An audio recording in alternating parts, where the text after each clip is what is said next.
सोलापूर शहरातील तरुणांना MD drugs पुरवणारा मेहमूद शेख वय 51 याला सोलापूर शहर गुन्हे शाखेच्या पोलिसांनी मुंबईतून सोलापुरात आणले आहे। विशेष म्हणजे यापूर्वी जेलरोड पोलिसात दाखल गुन्ह्यात मेहमूदलाच अटक केली होती। जेलरोड नंतर आता मेहमूद विरुद्ध फौजदार चौडी पोलिसात गुन्हा दाखल झाला आहे। त्याला मंगळवारी दिनांक 4 रोजी न्यायालयात हजर केले जाणार आहे। फौजदार चौडी पोलीस ठाण्याच्या हद्दीतील जुना पुणा नाका परिसरातून एका तरुणाकडील 6.80 लाख रुपये किमतीचे 34 ग्रॅम एमडी ड्रग्ज जप्त करून गुन्हे शाखेने त्यास 29 जुलैला अटक केली होती। रुपेश प्रदीप थडसरे वय 34 राहणार मित्रनगर शेळगी सोलापूर असे त्या संशयिताचे नाव आहे। पोलिसांना खबऱ्याकडून याबद्दल माहिती मिळाल्यावर शहर गुन्हे शाखेचे वरिष्ठ पोलीस निरीक्षक अरविंद माने यांच्या मार्गदर्शनाखाली सहाय्यक पोलीस निरीक्षक दत्तात्रय माळी, पोलीस उपनिरीक्षक मनोज मोरे यांच्या नेतृत्वातील पथकाने रुपेश थडसरेला पकडले होते। त्यावेळी रेल्वेने एक जण ड्रग्ज देऊन गेल्याचे त्याने पोलिसांना सांगितले होते।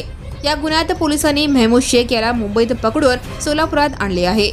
तत्पूर्वी जेलरोड पोलीस ठाण्याच्या हद्दीत 22 एप्रिलला गुन्हे शाखेच्या पथकाने सुफियान फुलारी व तौफिक सय्यद या दोघांना एमडी ड्रग्ज प्रकरणात अटक केली होती। त्यांच्याकडे 46 ग्रॅम मेफेड्रॉन सापडले होते। या गुन्ह्यात देखील मेहमूद शेख यालाच पोलीस उपनिरीक्षक मनोज मोरे यांच्या पथकाने मुंबईतून पकडून आणले होते। आता पुन्हा दुसऱ्या गुन्ह्यात देखील तोच पुरवठादार असल्याची समोर आली आहे। एमडी ड्रग्ज घेऊन रेल्वेने येऊन मेहमूद शेख सोलापुरात आला आणि रुपेश थडसरे यास ड्रग्ज देऊन तो लगेचच निघून गेला होता। गुन्हे शाखेचे सहाय्यक पोलीस निरीक्षक विजय बनसोडे यांनी फौजदार चौडी पोलिसात दाखल गुन्ह्याचा तपास केला। यात मेहमूद हाच ड्रग्ज पुरवठादार असल्याची समोर आली आहे। त्याला मुंबईतून सोलापुरात आणल्यावर त्याला न्यायालयात नेण्यापूर्वी वैद्यकीय तपासणीसाठी रुग्णालयात नेण्यात आले।